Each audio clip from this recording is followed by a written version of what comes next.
Morning, everybody. Welcome back to the show. This is the Upper Tier Podcast, the football podcast we bring you each and every week. If you could subscribe to the channel, hit the bell notification button, drop a like on the video. The morning after the night before. What can we say about this? 2 years ago, I sat in Aintree Racecourse and I witnessed the exact same thing. We did everything bar put the ball in the back of the net. And we came away from that match going, how did we lose that game? And so often we see it with this great Real Madrid side, don't we? Like, it's unbelievable, just the dynasty that they've created, the obligation that they feel to win this tournament each and every year, and just finding a way to do it every single time. You look at that match last night and there were so many understories to that match. Obviously Nacho, Carvajal, Tony Cruz finishing up, and then on the other side, Marco Reus. So many different stories that could have been told, so many different outcomes for different reasons of brilliant players, that we've watched over the years, now moving on, retiring, whatever it is, and they've entertained us fully at times and stuff like that. And you look at Real Madrid having to do it the hard way this time, and you think about it, coming through Man City, just about getting there, coming through Bayern Munich, just about getting there, just constantly finding a way. And it just frustrates us as rival fans and stuff like that to see this brilliant team just pick up so many of these trophies. Number 15 now, they're after picking up 15 Champions Leagues. It's absolutely incredible.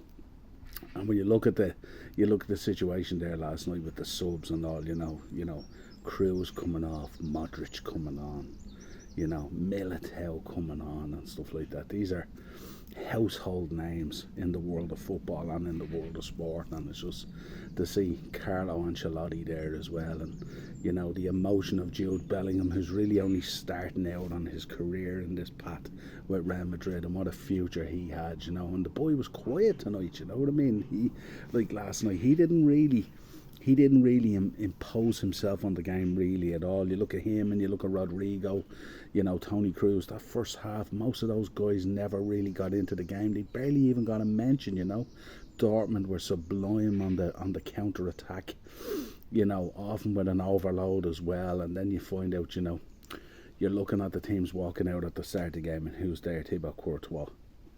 And you just think, he's the equivalent of 3 players nearly, as we well know. And he came up trumps again for them today, or last night as well. He just didn't let anything in. He's just a wall at the back. He's such a big man that even when the likes of Eddie Amy broke through and stuff like that, he just couldn't. You have to push the ball so far wide that it kills the distance and it kills the angle of trying to score the goal and stuff like that, because he's such a big man. What a goalkeeper he is. And mad to think he ain't going to the Euros, you know what I mean? And then you see the opening goal, from Carvajal. Who would have thought it? The shortest guy on the pitch scoring a header to open up the scoring against the run of play, I have to say. Obviously Madrid much better in the second half. How you doing, kiddo? You alright? The old mascots here having a good time. It's a beautiful morning here in the east of Ireland at the moment, the east coast. But yeah, then you look at of course. Yeah, you just walk in the way, no problem. Vinny Jr., of course, as we would expect, come up, and what a sublime finish, you know what I mean? And, I heard the boys on commentary, the boys in the studio last night on RTE, I think it was, and they were talking about, these goals could have been avoidable. It's easy to say that, but you look at Vinny Jr. and you look at that composure, and he could have blasted that. And don't get me wrong, the boy Kobel in nets for Dortmund was absolutely unbelievable last night. Made some unbelievable saves, some free kicks and stuff like that and all. But Dortmund will be going home last night. They will be waking up this morning scratching their heads going, like so many other teams, how did we not win that? How did we not take those chances? And it's just that bit of luck, that bit of quality, whatever it is that comes together in order to beat this great Real Madrid side, this great Real Madrid club. Forget about even this side, but this club just most times just doesn't come together for teams, and you can huff and you can puff and you can do all those kind of things, but you ain't blown that house down when it comes to Champions League football. And you know, we were even talking about it in our thread last night during the match, during the game and stuff, that we were saying they're going to rue these chances they've missed, because this is what Madrid do. Madrid come back, they suddenly get a goal against a run of play, and then of course, you know, they know how to just execute the dark arts at times and sit back and go down and run that clock down.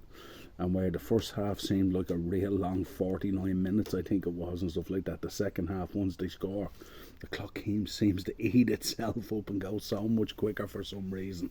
And then of course the second goal, just the boy Maatsen with a mistake that just, you know, it can happen when you're a young lad. And it just, I felt for them, because I thought with Dortmund they might have some chance at 1-0. They might be able to get back into it, force extra time maybe, and maybe onto penalties and maybe do it that way and stuff. But once that second goal went in, the yellow wall crumbled, everything just fell asunder. And again, we're staring down the barrel like we did so many times of Real Madrid lifting big ears again. And that's the way it was. And I suppose, you know, with Toni Kroos, you know, heading off and what a player he's been, and a lot of the story last night would have been about him and stuff like that and all. And it's mad to see the comparisons when you see him and Jude together. You know, Jude is just starting off on this journey, and how Toni Kroos, I'm sure, would love to be starting off on this journey, but of course retiring with no regrets. The amount of trophies this man has won, and being instrumental in winning them as well, and that midfield of him and Modric and all, and how brilliant it was. And you know, initially when it came together and when Modric left Spurs and all that kind of thing, people weren't overly fussed about it really. And well, what servants they've been to the club. Talk that Modric has another 1-year deal apparently. Obviously didn't want to lose both of them, but really, really, really good.